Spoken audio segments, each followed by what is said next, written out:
and I hated it. It made me so uncomfortable.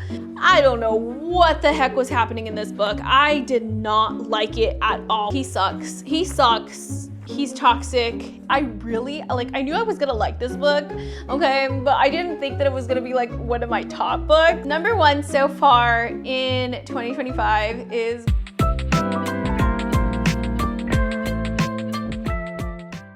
welcome back to my channel. My name is Ivy, also known as the Geek Goddess here on YouTube. We're midway through the year, right? It's June.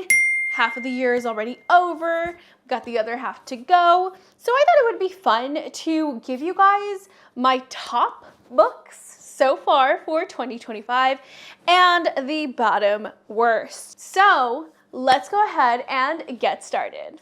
Let's go ahead and get started with the bottom 5 books so far, the worst books that I've read so far this year. Boo!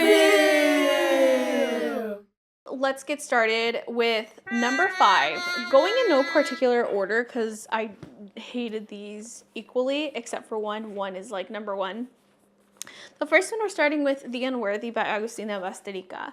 I was so excited for this book because she wrote Tender is the Flesh, which was one of my favorite books ever. Like, I love books that like make you feel hopeless. I like books that are depressing. I like books that are really sad and have a dark ending. That's just how I am.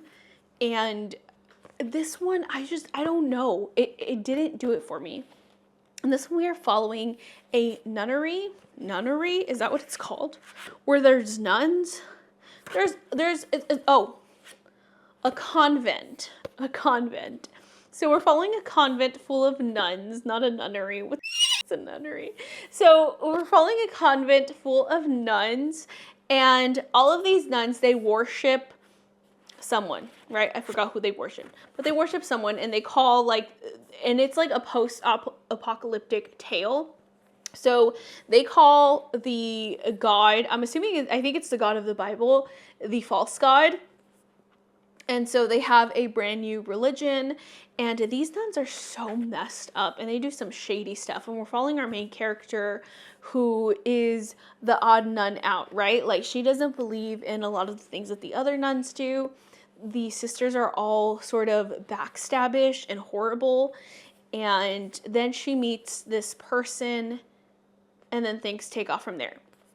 This book was just not it. It was so boring. Nothing really happened that excited me. And that sucks because, like I said, I loved Tender is the Flesh. So I was really hoping that this one was going to be great. And I mean, it's about nuns. So I was like, heck yeah, like evil nuns, let's do it.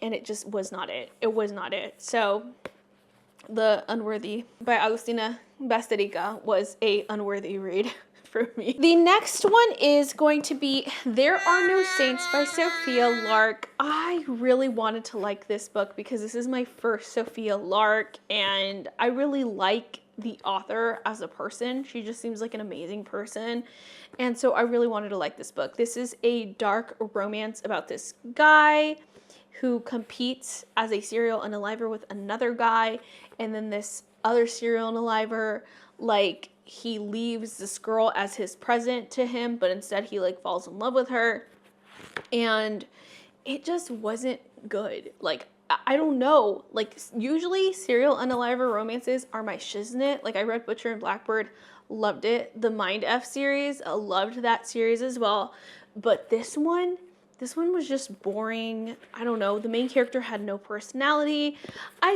There was just something about this book that I just didn't like, and it really closely resembled another book that I absolutely hated that isn't on this list. So I don't know if that's what it was. I decided I'm gonna DNF. I'm DNFing this, and I'm not going to read the sequel because I literally give not two shiznits about what happens to these characters.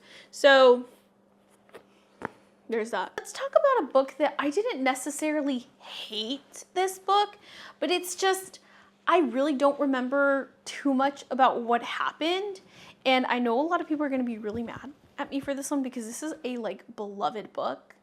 But I'm going to have to say, unfortunately, All Systems Red by Martha Wells did not do it for me. This is a short book about this a murder bot, and this murder bot develops like a conscious and like feelings.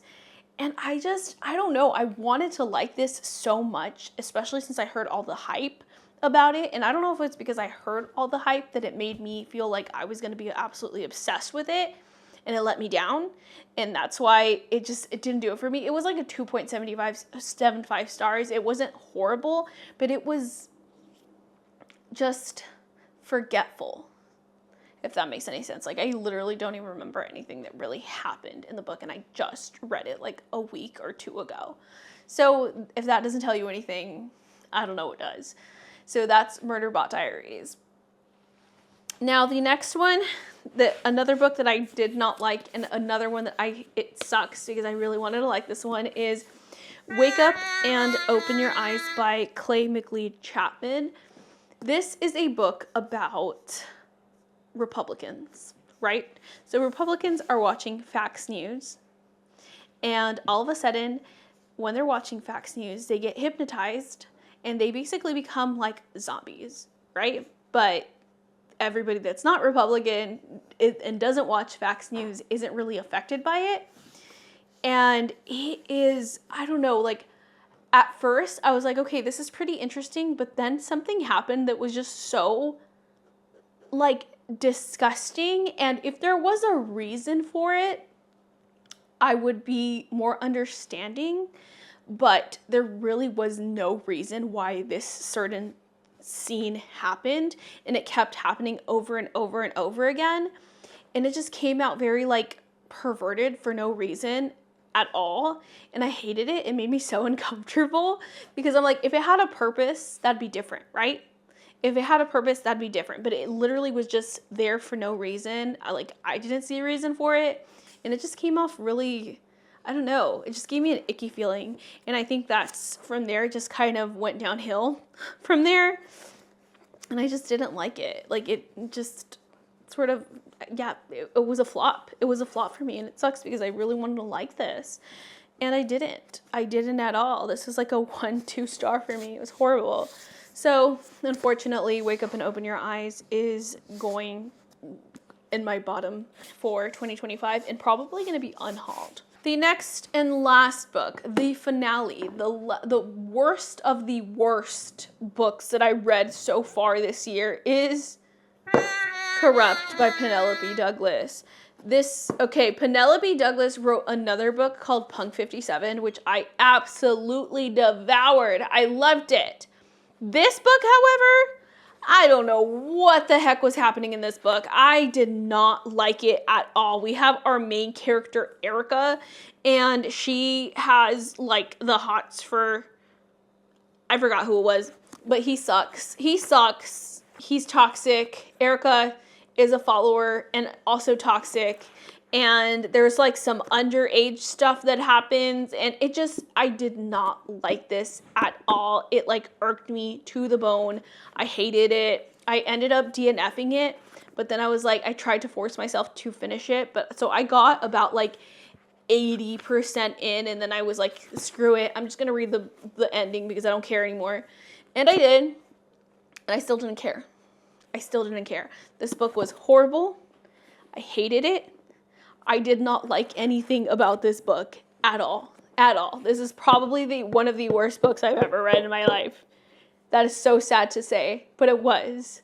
It really, really was. And I have no intention of ever reading the rest of the series ever again. I hate all these characters, and I want nothing to do with these characters. So the Devil's Night series, forget it. Never gonna happen. Not in this lifetime. So these are my worst. That is the worst of the worst. Now let's get to the top of the top. The top 5 books so far in 2025. Okay, so starting in at number 5, we have A Killing Cold by Kate Alice Marshall. This was my first thriller book of the year, and I really, really loved it. So as you can see, I tabbed it with the same colors that match the book cover. And this book was so good. We follow our main character. Her name is Theodora, and Theodora has really not too much memory about her childhood. All that she knows is that she has this reoccurring nightmare about running around in the woods and this man with antlers is chasing her. And that's the only thing that she remembers. And so now she's an adult and she gets invited to her rich fiance's family vacation island, basically. They have like a whole campsite with like multiple cabins, and she gets invited there. And so she's like super excited, except his family is a little bit stuck up. And then Theodora goes into one of the cabins and she finds a picture of herself when she was little. And she's like, what the heck is going on? And from there, things take off. It's so good. Like, this thriller was very different from any other thriller because I feel like thrillers tend to be very like plot twist after plot twist after plot twist. And this book, and that's usually why thrillers are so fast paced. And this book was also very fast paced, but not because it was plot twist after plot twist, but because it kept trickling in little information here and there that kept the reader going. And because of that, this book, even though it was like probably, I don't know if it was the first book, I think it was one of the first books that I read this year, and it stuck with me because I liked it. I enjoyed it that much. It was amazing, and it still stands out in my head to me. So I really loved this book a lot. That is A Killing Cold by Kate Alice Marshall. The next book is The House of My Mother by Sherry Frankie. So I watched this little documentary earlier this year, and it's all about the 8-passenger family and Ruby Frankie. And that documentary was so, like, I was obsessed earlier this year with like documentaries and like true crime stuff. And I really enjoyed this documentary a lot. So after that, I realized that Book of the Month had come out with her book in Book of the Month. But at the time, I didn't even know who she was. So I was like, I don't know who this lady is. And then I found out. I realized, I was like, oh my gosh, this is the daughter's point of view. This is the daughter's story. So we didn't just get to see it from Ruby's point of view and all that stuff, but we got to actually see it from Sherry's point of view and all the things that happened that we didn't really find out in the documentary. And I listened to the audiobook for this one because when it comes to books that are read by the authors, when it's about their life, it's so awesome to like listen to their voice because they speak it with so much emotion because they lived through these events. And so it was such a good book. I was obsessed. I like the trauma that this woman went through and how she's still dealing with these things, but she's still fighting it. And because of that, she came out stronger, and she's just so inspiring. And it was such a good book. If you guys do not know, Ruby Frankie had this YouTube channel called 8 Passengers, and it was a family channel. And it was all about her and her kids. And then we find out that she was really abusing these kids and doing like really messed up stuff. And that's just like the gist of it. There's so much to the story that I highly recommend that you watch the documentary and then you read this right after, because that's what I did. And oh my goodness, it was so good. It was so good and so moving and so inspiring. And it's like, if this woman can go through all this and still fight and have all this hope in her heart, like, we can too. We can too. And so it was just so good. I really liked this book a lot. So that is The House of My Mother. Coming in at number 3, we have a surprise book because I knew I was gonna like this book, okay? But I didn't think that it was gonna be like one of my top books, okay? Because I've read 40 books so far this year, and I did not expect this book to be in my top 5. But nonetheless, it's here, and that is Yours Truly by Abby Jimenez. Abby Jimenez was a author that I kept putting off, and I'm like, no, I'm going to read her during the summer. I'm going to read her during the summer. And that was like 3 summers ago where I first said that, because I think Part of Your Oil came out like 2 years ago, if I'm not mistaken. Right? No, so then 2 years, yeah. And so but I just kept putting it off. And so I'm like, okay, it's summer again. Let's do it. And I'm going to make a vlog out of it. That way I have more motivation to do it. And I've read 4 books by her so far. And this one is my favorite. This book was so good. This man, the love interest, Jacob, is top tier book boyfriend, like literally top tier book boyfriend. He is amazing. He is loving. He is sweet. He is kind. He has a personality, and he has anxiety. And the way that anxiety is portrayed in this book is so realistic. Especially for, like, he has panic attacks. He, like, the things that this man goes through, it's depicted so well, and I love it. And I love that, like, Abby Jimenez, in like quite a few of her books, she has different mental disorders that these characters go through. So I know in Just for the Summer, the girl has PTSD, and this one he has anxiety. I can't remember what Part of Your World had. Maybe it doesn't have anything in Part of Your World. If it does, please let me know down in the comments, because I kind of forgot. But this one was just so good. We follow our main character. Her name is Brianna, and Brianna is a nurse. I believe she's a nurse. Is she a nurse or a doctor? Well, she's a best friend of Alexis from Part of Your World. And you see her, and she is going about her job when all of a sudden she starts hearing these rumors about this brand new doctor that they're nicknaming Dr. Death. And the reason why is because it was his first day, and already 7 patients have passed away under his care. And so they nicknamed him Dr. Death. And then we see his point of view, Jacob's perspective, and it's his first day. He's so nervous. He has anxiety, so he wants to make friends with these people, but he's very strange, and sometimes he can come off as rude, or you know what I mean, but he doesn't intend to be. He just has anxiety. And so, like, me knowing people that have anxiety like this, that they do sometimes come off as rude and stuff, but it's not because they're trying to be rude. It's just because they have anxiety. It was just depicted so well. So you see him, and then he's like, Brianna passes by him and like knocks his phone over. And so he goes into Brianna's like patient's room to tell her off. And then it turns out that patient was Brianna's brother, who's going through something horrendous. He has like kidney failure or something like that.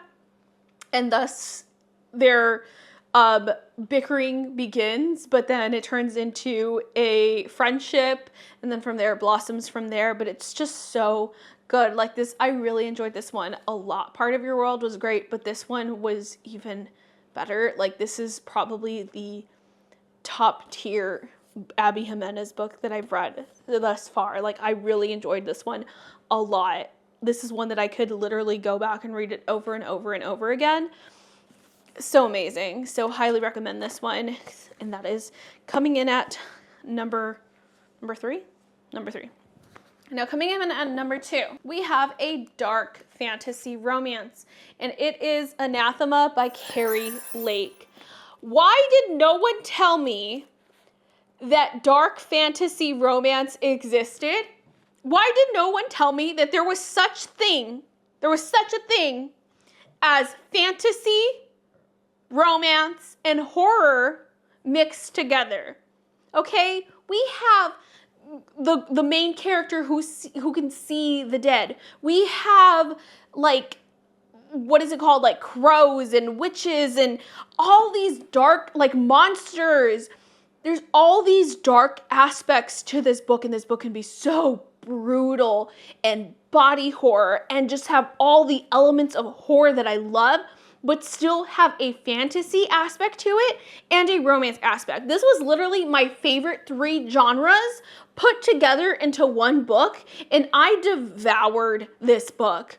It was so good. We follow our main character, and her name is Mavis, and Mavis is like the outcast, okay? She was found in a basket in the Eating Woods, like right outside the Eating Woods. And the Eating Woods is a wood forest area that nobody goes into because there is a monster and people get unalived and they're never seen again.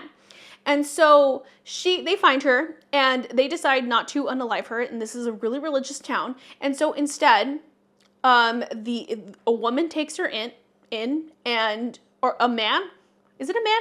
I think a man takes her in and then he ends up passing away. So her and her sister go to the aunt. But because she is the outcast, she has to wear a black dress every single day so that everybody knows that she's the outcast. And of course, because she's the outcast, nobody wants to marry her. Nobody wants to marry her, and because it's like the traditional housewife, every woman needs to be married off. Like the aunt just does not know what to do with her until finally a man comes from out of town and he's like, I want to marry you.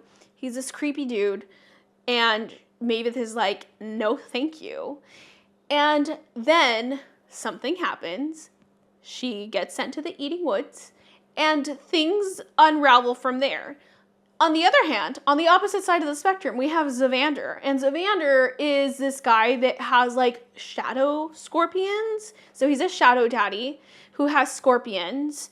And he is vicious. And he is sent to kill Maeve.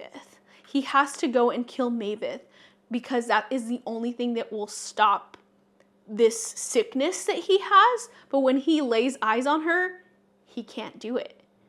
And thus ensues a adventure, fantasy, romance, horror adventure. It was just so good. Like Keri Lake, after this book, I literally went and bought every other book that Keri Lake has made. So I bought her other series. I bought Nocticadia. And then I can't wait for the next book to come out because I was like, okay, I love this woman's writing. It's just so beautiful and I need more of it. This book did not care about being brutal, about being vicious, about like going the extra mile in body horror and like horrendous things. Like, please check trigger warnings because this book, when I tell you this book is dark, this book is effing dark. Okay, dark. I'm talking dark, dark, dark, dark, dark, dark. It's brutal, but I loved it because of that. So that is Anathema. Yeah. It's great. And last but certainly not least, number one. If you guys know me, you guys are probably already gonna know what I'm gonna say because I did a whole reading vlog about it. But number one so far in 2025 is going to have to go to Onyx Storm by Rebecca Yarros. Yes, yes, call me basic. But I loved this book, okay?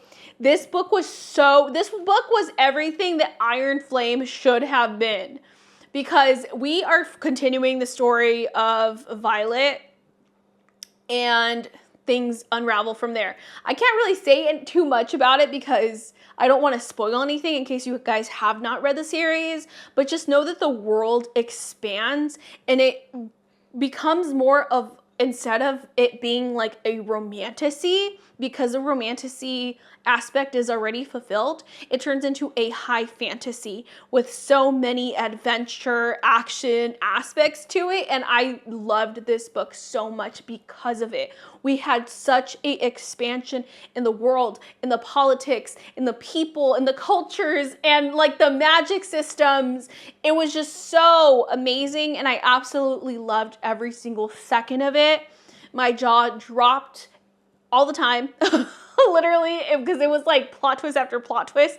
And like, oh my God, oh my God, oh my God, oh my God. Just that, if you want that feeling, please read this. Like, why have you not read this? If you're on my channel and you've been watching me for a while and you haven't read this and you like romantasy, why have you not read this? Go do that now. Like, I'll be waiting. Okay, so if you're still here, I'm gonna assume you already read it or you already did your homework. Okay, so yeah, this is number one. And that's it, you guys. These are my top 5 and my bottom 5 that I have underneath me because they're my bottom 5 books of 2025 so far in 2025. I don't know, do I need to say 2025 twice? So yeah, so that's it, you guys. Thank you guys so much for watching. I hope you guys enjoyed this video as much as I enjoyed making it, and I will see you in the next one. Bye.